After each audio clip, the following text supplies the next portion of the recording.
especialistas que nos acompañan en este preciso instante, arquitecta Patricia Dueri. Ella es especialista en patrimonio. Gracias por estar con nosotros, bienvenida. Muy buenos días, agradecer a ustedes más bien la cobertura y la entrevista que tenemos ahora para poder hablar justamente en los próximos días. Celebramos nuestro aniversario el 14 de septiembre y tenemos muchas deudas como cochabambino con referencia a lo que es la atención y la preservación, conservación de nuestro patrimonio, del patrimonio natural, del patrimonio cultural, del paisaje cultural. Nos gustaría desarrollar esos aspectos, el patrimonio natural, patrimonio cultural, pero antes me gustaría hacer hincapié, por favor, arquitecta, en el tema del valor que nosotros como cochabambinos le damos a nuestros patrimonios. Los cochabambinos tenemos un amplio patrimonio que data en realidad de lo prehispánico, colonial, republicano y también de lo contemporáneo. Un patrimonio que nos da la identidad a los cochabambinos. Sin embargo, gran parte de este legado que nos viene de las generaciones anteriores a nosotros, lo hemos descuidado y lo hemos incluso negado. Y esa es una situación que da mucho que pensar de nuestra condición como ciudadanos, de nuestra condición como población en una tierra que nos ha dado todo, nos ha dado la vida, nos da el trabajo, nos da todo lo que significa el estar con la familia. Sin embargo, estamos negando estos patrimonios y eso es algo que nos debería preocupar a los cochabambinos porque no estamos ejerciendo la ciudadanía que corresponde responsablemente.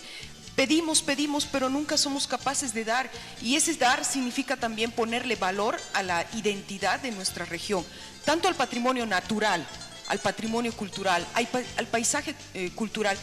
Hablaré, por ejemplo, un poco, muy brevemente, del patrimonio natural.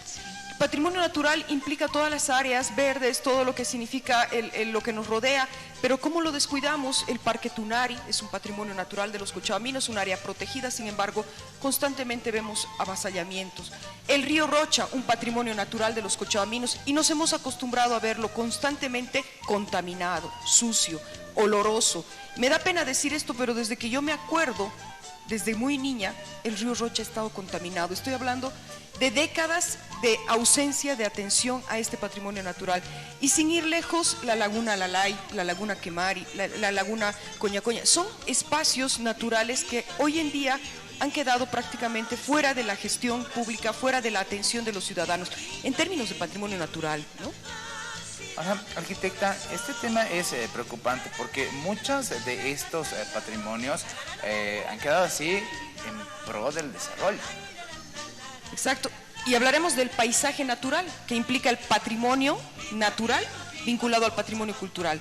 El monumento a las heroínas de la Coronilla, principal monumento de los cochabambinos y las cochabambinas, hoy en total abandono. Se sabe que hay un proyecto que se intenta recuperar, pero ¿qué han hecho las gestiones pasadas? ¿Qué hacemos los ciudadanos? No nos apropiamos de este no lugar que se ha convertido en un espacio negado por la ciudad. El Cristo de la Concordia, otro monumento importante al cual lo visitan constantemente, pero el Cerro San Pedro, el Cristo, está en completo descuido. Y eso es algo que nos debería también preocupar porque es un sitio de atractivo cultural, de atractivo turístico muy importante, pero está descuidado. Y si hablamos de los espacios públicos, por ejemplo, la Plaza 14 de Septiembre, que ha tenido una intervención reciente, hoy vemos que esa intervención no tiene mantenimiento, no está preservada adecuadamente, la vegetación está muriendo. Si hablamos de la plazuela de Calacala, que recientemente la han intervenido también, se han perdido los árboles. Estamos hablando de situaciones que están contrarias al sentido común y están contrarias a la demanda que los cochabaminos deberíamos exigir. En otros temas hablaremos del patrimonio arquitectónico que estamos ahí viendo en las imágenes. Da pena decir cómo el centro histórico de la ciudad se ha fragmentado. La imagen urbana del centro histórico se ha deteriorado. Vemos cómo la arquitectura colonial republicana es la más vulnerable ante la invasión, diremos de esta manera, del mercado inmobiliario. Quienes tienen propiedades en el centro histórico en realidad no ven las cualidades de su propiedad de arquitectura de adobe, más al contrario ven un terreno para que pueda ser edificado. Y hay normas que permiten, por ejemplo, destruir toda la vivienda o destruir toda la edificación en el interior y construir edificios por detrás. Y eso es algo, por ejemplo, que está completamente visto de una manera inadecuada en el centro histórico. Esa fragmentación de nuestra arquitectura está haciendo que perdamos identidad. Uno sube a cualquier cualquier edificio de cualquier parte del centro histórico de la ciudad y puede ver cómo han empezado a surgir en los centros de manzana o en los patios interiores de las casas republicanas edificaciones de más de 8 plantas. Y eso nos preocupa porque se está lucrando con ese espacio que es parte de la identidad de los cochabaminos. Yo no entiendo hasta ahora, que vengo años defendiendo el centro histórico, cómo no podemos preservar, aunque sea las 9 manzanas que están alrededor de la Plaza 14 de septiembre, y edificar pues lejos de la primera o la segunda manzana que rodea la plaza.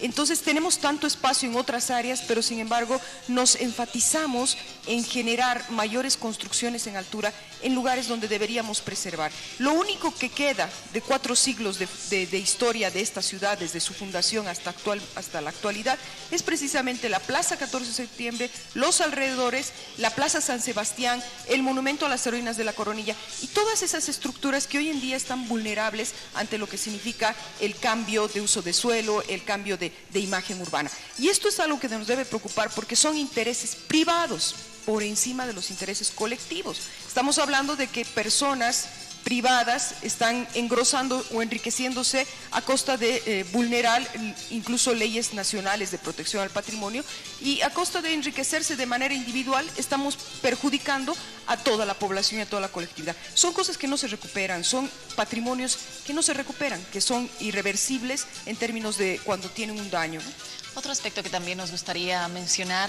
a propósito de este patrimonio arquitectónico, hay una característica también que identifica al cochabambino y es su patrimonio cultural. ¿Qué pasa en el caso del patrimonio cultural? El patrimonio cultural lo vemos en 2 aspectos o en 2 dimensiones. El patrimonio cultural material y el patrimonio cultural inmaterial. Patrimonio cultural material tiene que ver con la arquitectura, principalmente, en mi caso, que es el área que tengo la especialidad, es parte del patrimonio cultural y patrimonio arquitectónico, pero también tiene que ver con todos esos legados que son físicos o monumentos, espacios públicos, etcétera, ¿no? Y el patrimonio inmaterial tiene que ver con aquello que es precisamente lo intangible, la gastronomía. Los cochabambinos siempre decimos que un patrimonio importante de nuestra ciudad es la gastronomía. Sin embargo, no solamente la identidad nos da la comida, y eso hay que entenderlo, y lo hemos dicho más de una vez, y no solamente yo, lo ha dicho mucha gente, no es la comida lo único que nos da identidad a los cochabaminos, es también nuestros espacios urbanos, nuestros espacios arquitectónicos, nuestros paisajes naturales, nuestros paisajes culturales, la arquitectura y todo el legado histórico que además lo recibimos de las generaciones pasadas, lo vuelvo a recalcar, los monumentos que también son parte de nuestra historia y además un recordatorio de lo que nosotros hemos sido, lo que somos y lo que vamos a hacer también, ¿no? Ahora, arquitecta, tenemos que educar a nuestras nuevas generaciones, tenemos que llamarles la atención, tenemos que informarlos más para poder preservar todo esto en el tiempo y que no vaya desvalorizándose y después de un tiempo vayamos a perderlo. Efectivamente, el tema de la educación en el patrimonio tiene que ver con el conocimiento de este patrimonio y la difusión de este conocimiento. Yo quiero valorizar en esta entrevista, por ejemplo, el legado que nos está dejando el arquitecto Carlos Lavallén, una persona que durante toda su vida se ha dedicado precisamente a la puesta en valor del patrimonio y a la investigación. Recientemente, la anterior semana, ha presentado su libro sobre la Catedral Metropolitana de Cochabamba, un importante documento, un importante testimonio documental, lo diremos así, de aspectos históricos que hacen a la catedral. Esto, por ejemplo, debería ser ampliamente difundido en los colegios, en las universidades, en la población en general, este conocimiento que en realidad es valiosísimo para entender nuestro patrimonio. Mucha gente no lo valora porque precisamente no tiene conocimiento de cuáles son las características que a este patrimonio le otorgan ese valor. Entonces, una de las cosas que hay que hacer, una de las políticas que deberían implementar desde los gobiernos departamentales y los municipales es precisamente el conocimiento del patrimonio. Muchas veces en los colegios no se educa como deberíamos educar y no se informa. Entonces, es importante que nuestros niños, nuestros jóvenes, por ejemplo, sepan cuándo es la fundación de Cochabamba, por qué hay 2 fundaciones, qué tiene de valor el patrimonio arquitectónico en el centro de la ciudad. Y yo pienso que educar a los niños es también educar al futuro de nuestra ciudad en el sentido de la protección de nuestro patrimonio. Muchos de los niños tampoco saben por qué el monumento a las heroínas de la Coronilla, por qué nunca lo han visitado, no lo conocen. A mí me toca muchas veces llevar a los estudiantes a pasear por el centro de la ciudad y da la casualidad que me dicen muy sinceramente que algunas cosas de las que estamos viendo pues no las conocían. Entonces, el cochabambino no conoce conoce tampoco su ciudad, no sabe que tiene, y es porque tampoco hay una idea política, digamos así, de las autoridades, y lo recalco, de poder hacer spots o poder dirigirse a la población en pequeños videos o en pequeñas informaciones donde se pueda visibilizar estos patrimonios, estos valores.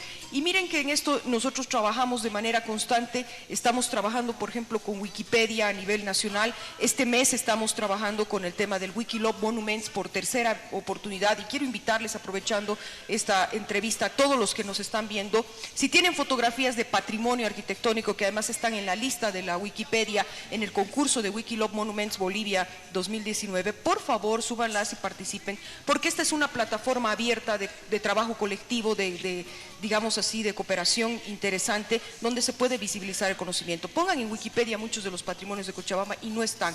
Nosotros estamos trabajando precisamente con los estudiantes de la Universidad Mayor de San Simón, de la Facultad de Arquitectura, el tema de poder editar contenido en la Wikipedia, porque también es un recurso que podemos utilizarlo para difundir. Uno pone cualquier edificio de otra ciudad y sale cualquier cantidad de información. Ponemos un edificio de Cochabamba y la información es limitada. Y es porque tampoco nos hemos dedicado a trabajar en estos escenarios o en estos espacios virtuales. Y creo que hay mucho trabajo por hacer, hay mucho por mencionar y mucho por hablar también sobre este tema. Sin embargo, las tareas deberían empezar de una vez, ¿no? Las tareas deberían hacerse ya. Y una persona o un equipo de personas muy pequeño no puede trabajar el tema patrimonial. El tema patrimonial es un tema de todos, involucra a toda la población. No puede ser una sola persona o un equipo minoritario que esté trabajando en esto, sino toda la población. Por eso aprovecho esta entrevista para decirle, este 14 de septiembre, que además no deberíamos festejarlo, porque yo creo que Bolivia y el planeta está de luto por el tema del incendio en la Chiquitanía, que es algo irreversible, irrecuperable, lamentable,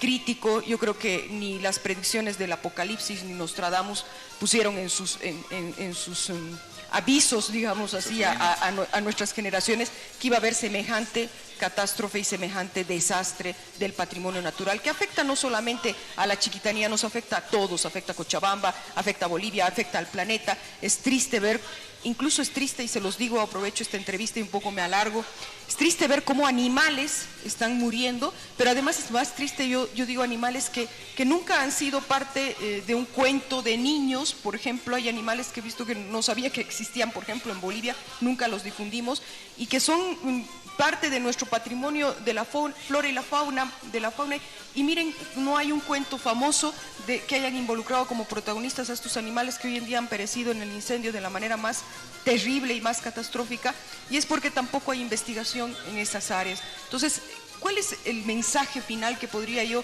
en esta entrevista decir? Es que nos hace falta investigar. Los cochabambinos, los bolivianos, no estamos investigando lo que tenemos. Por lo tanto, cuando lo perdemos, no lo sentimos, porque no nos hemos apropiado de ese conocimiento. Entonces hay un terrible y enorme trabajo y una deuda muy grande en lo que significa investigar, difundir y, por supuesto, valorar lo que tenemos y lo que somos. Qué importante recomendación la que hoy nos brinda, y que brinda además para toda la población, porque hemos dejado de lado tantos aspectos que nos identifican como buenos cochabambinos. Le agradecemos por su visita, por favor. Es una próxima oportunidad, y gracias por todo el aporte que da también a nuestra ciudadanía por medio de Telemañana. A ustedes las gracias infinitas por este espacio que me brindan, y felicitarles por el trabajo que desarrollan día a día. Esperamos que en otra oportunidad podamos conversar y podamos hablar de estos temas que son tan importantes y que a todos los cochabaminos, principalmente a todos los bolivianos, nos debería preocupar. Claro que sí. Ale, vamos a la pausa comercial, es tiempo de dar paso a nuestros anunciadores. Y ahora retornamos.